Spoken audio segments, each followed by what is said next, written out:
NATO warning: Russia may not stop with Ukraine. Russia's invasion of Ukraine has stirred fears in NATO that a new Iron Curtain could fall across Europe, dividing its Baltic members from the rest.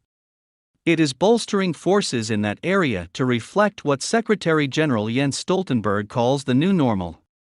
Direct confrontation between NATO and Russia could touch off a global conflict.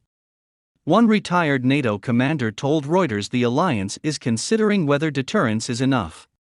Not according to Lithuanian Foreign Minister Gabrielius Landsbergis last week. He said, "We are convinced in the Baltic states that we need to move from deterrence to a standing defense, and it has to come from NATO planning leadership, that they will start looking into the region differently than they had throughout the last 2 decades." On February 16, when intelligence showed an invasion was imminent, NATO Secretary-General Jens Stoltenberg called the current era a new normal. It looks a lot like a return to the past.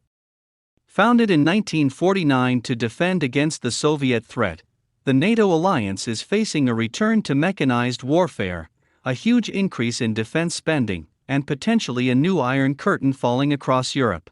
NATO is back defending against its original nemesis. But there's a difference. China, which split with the Soviet Union during the Cold War, has refused to condemn the Russian invasion of Ukraine, which Moscow calls a special military operation. And the old Cold War blueprints no longer work, as NATO has expanded east since the 1990s, bringing in former Soviet states, including the Baltic states of Latvia, Lithuania, and Estonia in 2004.